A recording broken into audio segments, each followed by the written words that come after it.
Assalamualaikum warahmatullahi wabarakatuh. Selamat pagi anak-anakku semuanya dari kelas 7A sampai dengan kelas 7F.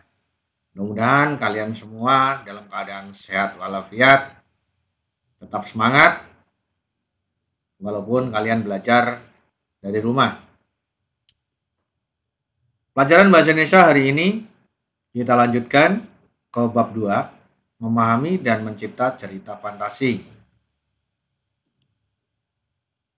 Kompetensi dasar yang kita pelajari 3.3, mengidentifikasi unsur-unsur cerita fantasi yang dibaca dan didengar. Setiap materi pasti ada tujuannya. Nah, tujuan pembelajaran hari ini, peserta didik dapat memahami unsur pembangun cerita fantasi. Selanjutnya, peserta didik dapat mengidentifikasi jenis cerita fantasi. Apa yang dimaksud cerita fantasi? Kita lihat di sini. Cerita fantasi adalah salah satu jenis teks narasi. Narasi merupakan cerita fiksi yang berisi perkembangan, kejadian, atau peristiwa.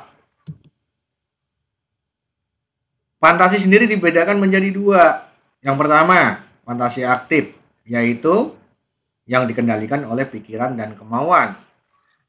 Contoh, seorang perancang, pelukis, dan penulis. Kemudian yang kedua, fantasi pasif, yaitu fantasi tidak dikendalikan. Jadi seolah-olah orang yang berfantasi hanya pasif sebagai wadah tanggapan. Contohnya melamun. Seperti ini kalau melamun ya, anak-anak. Sini dikatakan Tuhan sudah menganugerahkan kemampuan berfantasi sebagai sumber kreativitas. Jadi Tuhan itu sudah memberikan kemampuan kepada kita semua. Kalau kalian bersungguh-sungguh, pasti bisa. Mengidentifikasi unsur cerita fantasi. 1. Mengidentifikasi karakteristik unsur pembangun cerita fantasi. Ciri umum teks narasi. Narasi merupakan cerita fiksi yang berisi perkembangan, kejadian, peristiwa, rangkaian peristiwa dalam cerita tersebut, alur. Rangkaian peristiwa dalam cerita digerakkan dengan hukum sebab akibat. Cerita berkembang dari tahap pengenalan apa, siapa, dan di mana kejadian itu terjadi.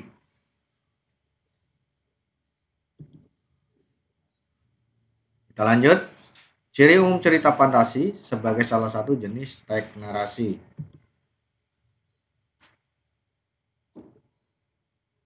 Cerita fantasi mengandung keajaiban, keanehan, kemisteriusan. Cerita fantasi mengungkapkan aspek-aspek supranatural atau kemisteriusan, kegaiban yang tidak ditemui dalam dunia nyata. Cerita fantasi berupa cerita fiksi, dunia imajinatif yang diciptakan penulis. Jadi cerita fantasi ini adalah cerita fiksi. Artinya apa? Cerita yang tidak benar-benar terjadi atau cerita khayalan. Cerita fantasi memiliki ide cerita. Ide cerita terbuka terhadap daya hayal penulis, tidak dibatasi oleh realitas atau kehidupan nyata. Ide juga berupa irisan dunia nyata dan dunia khayali yang diciptakan pengarang.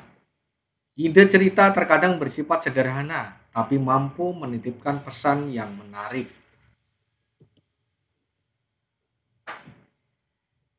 Cerita fantasi menggunakan latar lintas ruang dan waktu. Peristiwa yang dialami tokoh terjadi pada dua latar yang ada dalam kehidupan sehari-hari dan latar yang tidak ada dalam kehidupan sehari-hari. Alur dan latar cerita fantasi memiliki kekhasan. Rangkaian peristiwa cerita fantasi menggunakan berbagai latar yang menerobos dimensi ruang dan waktu. Tokoh dalam cerita fantasi unik atau memiliki kesaktian. Tokoh dalam cerita fantasi bisa diberi watak dan ciri yang unik yang tidak ada dalam kehidupan sehari-hari. Tokoh memiliki kesaktian tertentu. Tokoh mengalami peristiwa misterius yang tidak terjadi pada kehidupan sehari-hari. Cerita fantasi bersifat fiksi. Sifatnya itu fiksi. Jadi, anak-anakku semuanya, cerita fantasi bersifat fiktif, bukan kejadian nyata. Cerita fantasi bisa diilhami oleh latar nyata atau objek dalam kehidupan sehari-hari, tetapi diberi fantasi. Nah, fantasi yang digunakan penulis harus sesuai dengan observasi yang telah dilakukannya.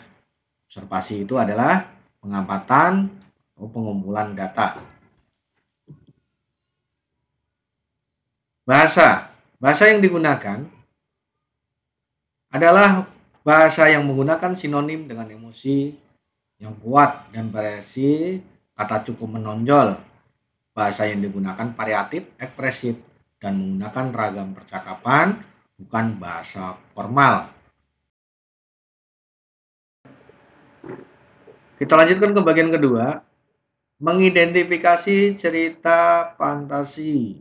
Berdasarkan latar cerita, cerita fantasi dibedakan menjadi 3 kategori, yaitu latar lintas waktu masa lampau, latar waktu sejaman, latar lintas waktu futuristik, atau yang disebut masa yang akan datang. Dalam buku paket kalian, terdapat kotak info yang menjelaskan jenis cerita fantasi ada 2, yaitu total dan irisan. Jenis cerita fantasi berdasarkan kesesuaiannya dalam kehidupan nyata ada 2 kategori. Kategori yang pertama total dan kategori yang kedua sebagian atau yang disebut irisan. Yang pertama, kategori cerita fantasi total berisi fantasi pengarang terhadap objek tertentu. Pada cerita kategori ini, semua yang terdapat pada cerita tidak terjadi dalam dunia nyata. Misalnya, cerita fantasi Nataga itu total fantasi penulis.